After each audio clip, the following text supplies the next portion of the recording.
Today I'm talking with Hanna. Hanna is a creative business owner. She is both a maker and a teacher slash coach. It was so lovely to get to know Hanna. I have stumbled across her work before, but never really chatted with her.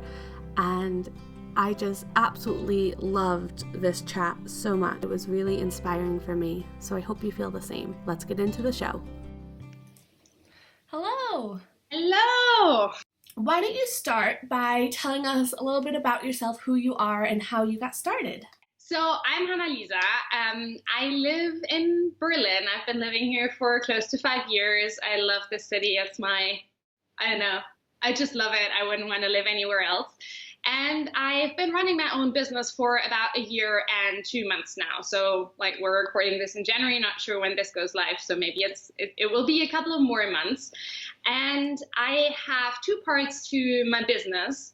One is the work that I do with my 2 handmade labels. So I sew project bags for knitters and sell them on Etsy. And I also work with a designer to create sort of unique patterns that I then sew up in little pouches and bigger tote bags that are not strictly for knitters. They are great for keeping notions and everything, but they are more targeted towards sort of women who want to have super high quality accessories with a little bit of twist, because our logo is I have my shit together. I love the that. lining is it's just the logo. So every time you need a little reminder that you have your shit together, you can just open your little bag. That is one part of my business, running those 2 handmade labels. And the second part of the business is that I work with creative business owners on starting and growing their businesses. And I do that by offering one-on-one consulting. So everything really from setting up a website, helping you set up an online shop, to reviewing branding, taking a look at everything that you put out there in the online world and giving you a little bit of tips and advice how to improve. I also offer classes. So for everyone who is more comfortable with sort of doing work on their own, in their own pace, with worksheets, for example, I offer classes around how to start your business and also how to set goals. Very cool. So which came first, or did they happen at the same time? Oh, it's a good question. They both happened at the same time, but without the intent. Now the way that I think about my business is I couldn't do one part without the other part, right? Mm-hmm. Everything that I do in my consulting and coaching work is based on the things that I try for my own labels, right? And I wouldn't feel comfortable doing the consulting without having that experience with the labels. When I started in November 2015, I had just left a job that I had worked at super hard for 2 years. We just tried to turn a company around, and I came out and I was done. I was like, I need to do something different. It was entirely in the online space. And I was like, I need something physical. Mm-hmm. And that's when I started sewing. And I had always wanted to create physical products and sell them. But at the same time, I didn't make any money with it. So I needed a way to pay the rent, right? Because you got to pay rent, you got to pay the bills, you need food. And I started doing a lot of freelance consulting work, mainly for startups. And that was, in the beginning, not at all targeted towards creative business owners. It was like a lot of different strategic work, a lot of marketing work. And gradually, I think I realized that I was learning so much in the label work, in the product work, that I wanted to share. And I also got more and more into the fiber community, especially on Instagram. And I saw that there are a lot of people out there who are doing the same thing that I was doing, building their own labels and struggling with the same things. And I think, if I remember, it was probably spring last year or something just clicked. And I was like, why don't I take this experience that I have with doing the freelance work, the project work, the consulting that I do, and try to put that into the creative community? Yeah. And that's when it all started to come together. Awesome. So I'm curious, something my husband and I have been talking a lot about is like, is what we're interested in as a child, like, does it stay with you for life? Because I feel like it has. Like, I've been a knitter since I was 6 and never stopped. What he's doing in his work, he's started as a kid. So I'm curious, did you have anything as you did as a kid that you feel like has stuck with you and brought into these businesses? I love this. I love this question. I didn't think at all you would ask something like that. And I love it because it's been something that I've been super fascinated by, because when I look back now, there's a lot in my work that I loved doing as a child. Like, I was a very, how do you say that in English? Like, tactile child? Like, yes, I need sensory.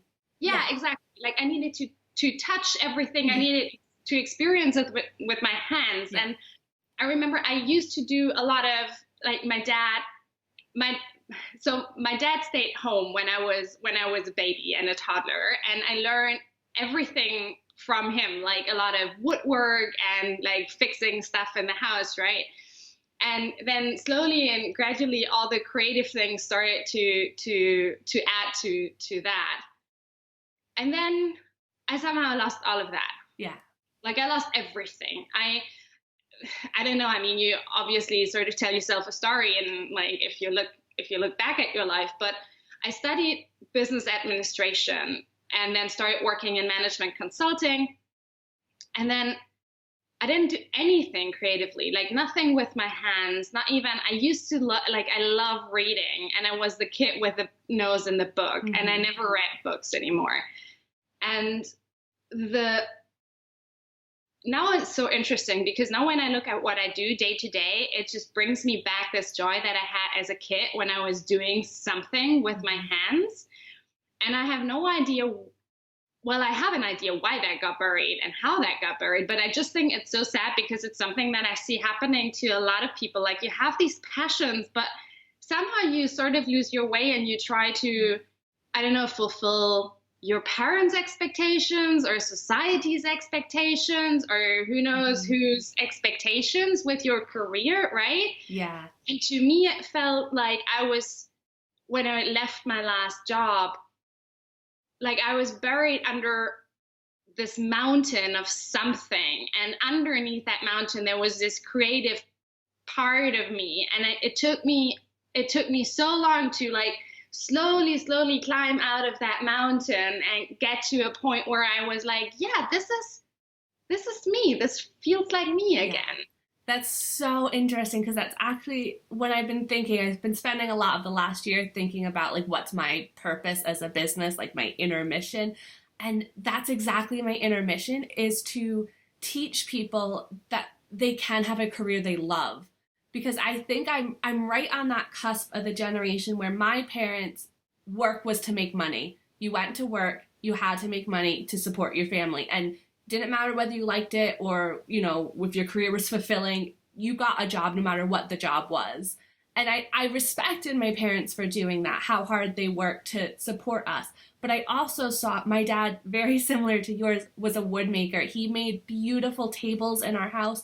He loved it, but he could have sold those pieces. I know that like they were beautiful quality work, but that wasn't what he did for a job. And like he never really got the chance to, you know, turn his passion into a business. And so now what I want to teach people, especially in the knitting community, is that you don't have to have a job that you hate anymore. Like the world has moved on, and with the internet and all of these things that we have now, there's so much opportunity to actually rediscover your passions. And that's then what I take all of these lessons and I'm like trying to cram them into my kids as well. It's also what I'm trying to teach my kids, is that hopefully they see us as parents both doing jobs we love, and that they can grow up realizing you choose a career and a passion, and it's not just something like you're forced into. But I completely sympathize with what you're saying, where you took a job, business admin. It's a serious job. It's a money job. And like, that's what we had to do. Like, that's what we were brought up believing. And so interesting. I think it's awesome that you try to teach that to your kids. And I think the best way to teach that is just leading by example, because like I never saw a different life. Like I love my parents to death. They're amazing people. But there was also a lot of complaining about their work. right? Like, there was just like, oh, this was bad, and that was bad, and that was bad, right? And like, if you grew up with that, even subconsciously, I think it really just tells you, like, yeah, this is how your work life is. Yeah, you work hard to be able to afford vacations. Exactly. You're like, what the? No. Like, no. Like, this is, I'm spending how many, like, how much of my life do I spend working versus on vacation? And how sad is that the only time I'm really, really happy is on vacation? Yeah. That's just nonsense. Yeah. Yeah, totally with you on that. So let's talk about specifically like your last year. What do you feel like went really, really well this past year? And like, what did you learn from those successes? Oh, I learned so much. So what went well, I think one thing that went really well was just pushing through the really, really hard parts, like the failed product launches, the days where I was like, no one is buying what I sell, no one wants what I do, no one, and just this learning curve of pushing through that. And at the beginning, I remember so clearly I did my very first project back update in like June. No one buys stuff in June, no one, right? Now I know, but back then I didn't know, and I was devastated. I was like, no one is buying, no one wants this. And I think one of the main things that has gone really well is forcing myself to not give up, but to push through those things. And honestly, at the beginning, it wasn't even about learning, but just about just do the next thing, just push through. It doesn't matter. It was fine. You did this, you tried it, it didn't work. Try the next thing, try the next thing, try the next thing. And I think that was something that I had never had to do before.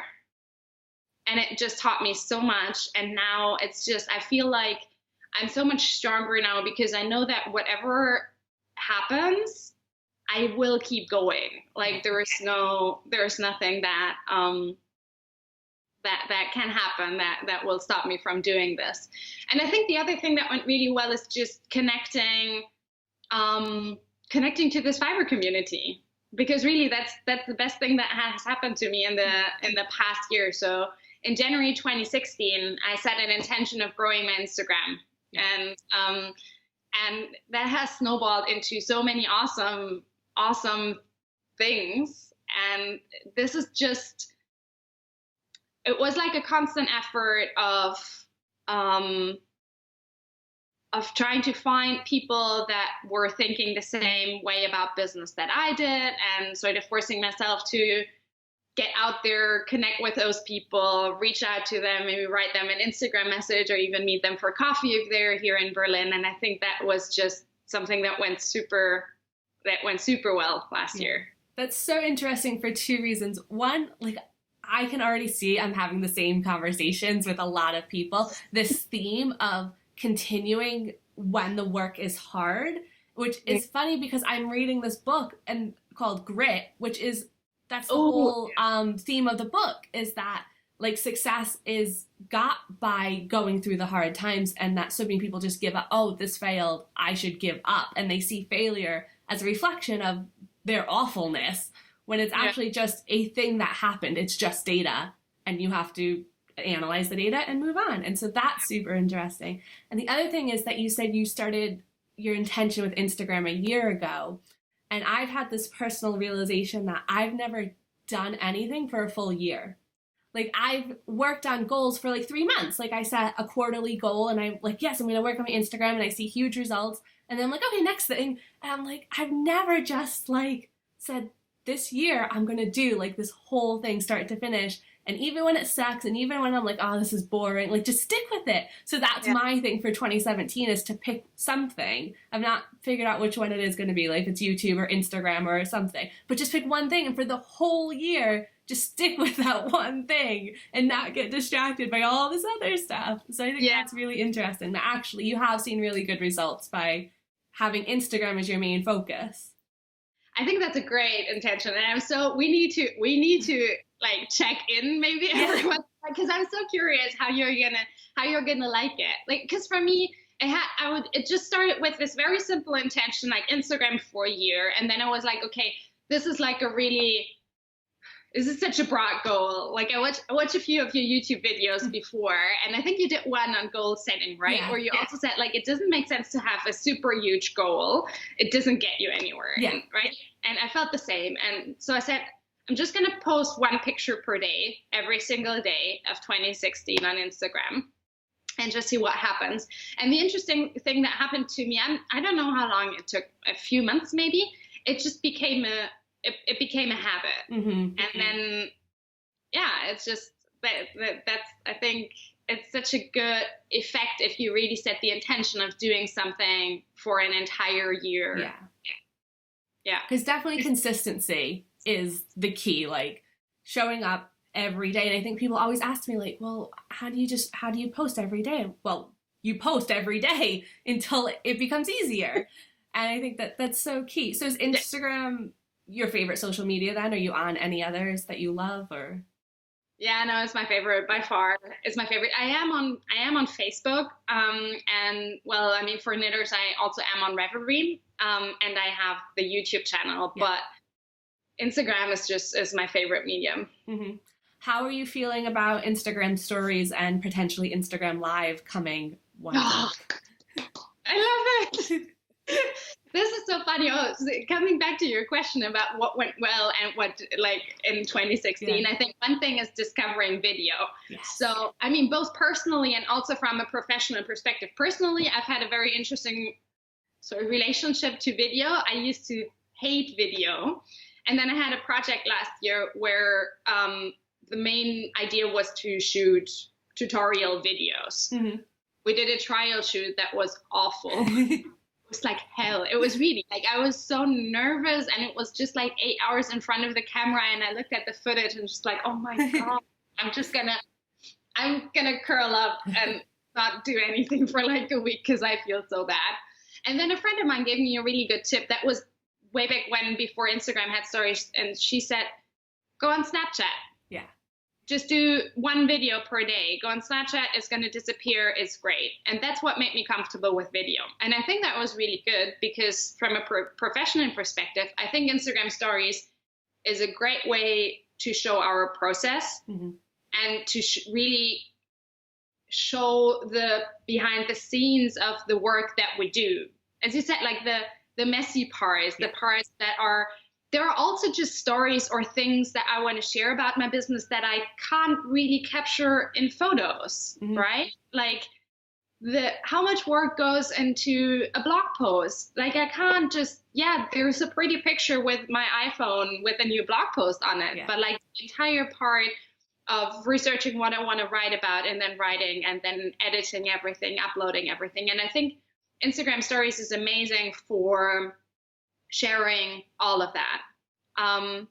And with Instagram Live, I'm so curious. Do you already have that? No, I don't. Apparently it's rolled out in the US. So like everyone in the States has it, but I don't have it yet. And every day I literally wake up and check, do I have Live yet? No. I so want to do that because it's good. I mean, well, very egoistically speaking, it's going to solve a few of my problems for my business because I love doing Q&A calls.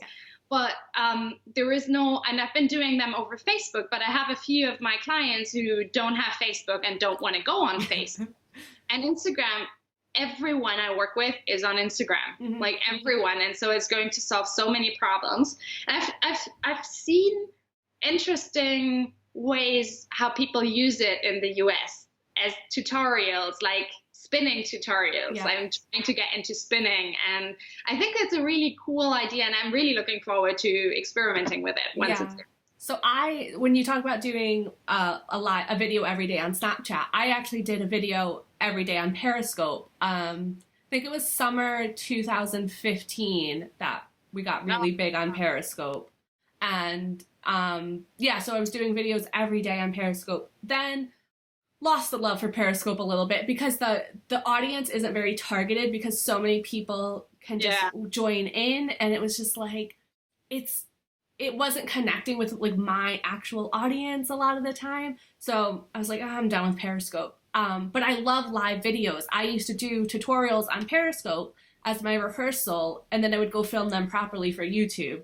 And having that first draft where you go, oh, people are asking about this, people need to see that bit again, so much easier to then go film a YouTube video straight after. That's a great idea. I might steal that from you once we have I would basically read out blog posts on Periscope. Like I'd have a blog post draft written, and I would go discuss it on Periscope with people. And then you just get feedback, and you're like, oh, actually that point's not clear. Oh, it would be better if I added this thing in. Oh, that was a great idea. Like the ability to bounce things off of people and then to have it go away. So like Instagrams go away immediately. They don't even hang around for 24 hours now. So no one ever sees like it's sharing the messy part, but then only those people who joined in got to see it, and then you can go move on and do the final thing for the pretty version. So I love live video so much. It's one of the things I think is in my key strength areas. I don't get nervous. I don't mind. So I'm so excited for Instagram Live to just to be able to, like you said, hop on and do a Q&A. And then if no one joins in, you're like, okay, and it disappears, and no one sees it. Yeah, exactly. Yeah. Because in the world of the internet, where I'm trying to train my kids and everyone, things don't disappear. You can delete a tweet, but you never know who screenshotted it. In general, things never disappear on the internet. But these live videos actually disappear. So yeah, I'm super excited for that. So who inspires you on social media? Who do you really like following? Ooh, great question. Generally, I try to switch it up every once in a while. So I'm sure you know that. Sometimes you just fall out of love with something, right? Yeah. And unfollow a few feeds. I follow a few knitwear designers that whose work I just really love. Mm-hmm. One of them is my friend Verena, who's also from Berlin, who's the Wool Club, and I just love her. Her feed is so interesting to me because when you look at it, it's very visually cohesive. Yeah. But it's not boring, and I'm trying to make my feed less boring right now. As I said, last year when I started, I was I'm just going to make it super simple. I'm going to shoot everything as a flat lay on a white IKEA table that I have, which was great. But I got bored in the last few months. And so I'm trying to find people whose feed is super well curated, but not boring. So Verena is one. And then there is an awesome natural dyer. Her name is Rebecca Desnos or Desnos. I am not sure how you pronounce that. So she dyes with plants. She published an ebook, and she has super, super beautiful pictures. I also follow people who just inspire me because of what they do. Yeah. So one of my favorite discoveries from last year was a podcast that's called the Slow Home Podcast. All right. Maybe you've heard of it. Yeah. It's a podcast by Brooke McEllery, who's from Australia, and it's all about how to live a slow life, how to run a slow business. And I follow her, and it's just really interesting to get a glimpse into her work and also see how someone who is so passionate about slow living engages with social media. Yeah, definitely. I like following people also outside our industry. I really like seeing what's going on in other things and then think how can I bring that into our community? For example, the video game community has been doing live streaming for way longer than the advent of Periscope. And so way before Periscope, I kept saying to my husband, Ravelry needs to have a live stream. We need to be able to live stream knitting, because I was imagining knit-alongs where you joined in every Friday night and got the next clue and all started it together. I think there's so many ways that live streaming can go. So yeah, I really do I follow a few knit people as well, but then I like to follow broader communities as well. Ooh, speaking of video, there is an awesome ceramic studio based in Copenhagen. It's called Tortoise Copenhagen. I think that's also their Instagram handle. And I love following them because of their video content. They just do really interesting. They not only do classical shots of their products, but they do a lot of video on how they actually produce the like the vases and the bowls and everything that they do. And then they were great because they also answer customer questions by using videos. So for example, the other day I saw a post where someone had asked them, well, why can I not fill an unglazed vase with water? Like, what's going to happen? And they were like, well, that's you, right? And so they filled this beautiful, beautiful, gorgeous vase. I was like, no, you can't do that. You can't do it. They filled it with water and then filmed it, and like it was like, yeah. That's so cool. I'm gonna have to go check them out. Yeah, one of so I follow Gary Vaynerchuk, and like one of his big tenements is to document versus create, and to like document your process, like like you said, the creation of a blog post, like showing all of those stages. I think that's going to be one of my focuses going into 2017, is to focus more on like documenting my days and not getting so caught up in like just showing finished, like just showing the end. So what are you really looking forward to in 2017? Like, do you have anything you're really going to experiment with? Obviously Instagram Live. What else? I'm really looking forward to see how my plan for the year is going to work out. So 2016, I didn't have a plan. I was just really trying to do whatever made me feel happy. Really, that was the only guiding principle. And for 2017, I actually sat down in December and I made a plan for the year. And I started with just scheduling. There are a few festivals and a few events and a few product launches that I knew were going to happen. And that naturally somehow progressed into like into a plan where I have things that are going to happen every single month. And so I'm really curious to see how that works out for me, because I really like having a plan in advance. And I'm really curious to learn if it works. You know what I mean? Like to learn how much buffer time do I need to schedule in? Can I really do all the things that I plan to do? And I think I'm just going to learn so much around how to better plan product launches, how to better plan my time. And that's really something that I'm really looking forward, because I feel like I've been at this for about a year now and I've learned so much, but there's still so much white space. There's so much that I don't know, and that I also don't know about me and how I work when I'm at my best, you know. And I feel like I'm slowly getting into a more experimental mode where I can try different things, I can measure different things, I can look at the data, because now I know what I actually want to measure, right? Like to figure that out first. And then I can see and decide how I'm going to put that into my business. Does that make sense? No, that makes total sense. Again, one of my things going forward into 2017 is to actually experiment more and find the parts of my business that I love, and then the parts of my business that actually don't fit. And sometimes it can be really hard, because so in 2016 I did a bunch of events, but actually my North Star is flexibility. Like my number one like overriding value is freedom and flexibility. And then I realized doing these events, while I love them, do not give me freedom or flexibility. Like having those things on my calendar, like 7 months out, I have to be here, I'm away for 4 days in November. I'm like, that actually like makes me feel stressed. And I'm like, but other things come up. And I was like, I need to say no to those, as hard as it is, because while I do love them in the moment, like the rest of the time, they're actually stressing me out. So yeah, that's one of the things I'm going to work on more too, is finding passion in my business and making sure it stays true to my core values, and saying no more. It's so hard to say no. So hard. It needs to be done. And having more white space in my life, having more times where I just let myself breathe and relax and not launch after launch after launch.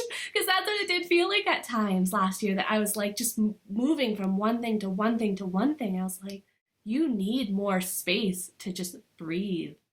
So yeah, 100% get that. Okay, so let's wrap up with, what's the best piece of advice that you like to give to your clients? Do the work. Really, there's no one else who's going to do the work for you. There's no silver bullet. There's there's really, you need to do the work. There is no one else. Like I can't, especially for me as a consultant or as a coach, like I can't make you do it. You need to do it. You need to. There's this funny quote. I don't know if it's Hemingway or some other writer who's like, in order to become a writer, you just need to sit your ass in the chair. Sorry if that was explicit. Oh, it's so funny because I've been trying to, so I have like this whiteboard or like a light box, and it says, you can't outsource the push-ups. Yes. It's a Gary Vaynerchuk quote, and that's what he says, you can't outsource the push-ups. You can have someone teach you all the theory about how to build arm strength and core muscles. You can't outsource the push-ups. Yeah. You have to do it at some point. So I think that is a great point to end on. Where can people find you? Oh, so people can find me on my website, and that is hannalisahaferkamp.com. I will link below. Yeah, perfect. It's a long German name, but well, benefit is you find me if you Google me, right?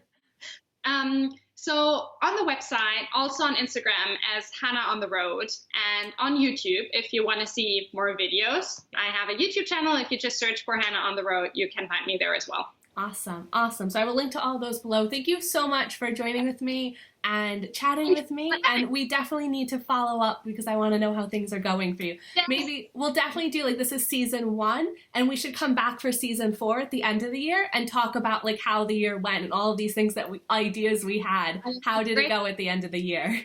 I'd love that. Awesome. I love that. All right. Well, thank you so much. I'll let you get on with the rest of your day. Thank you so much for having me. Bye.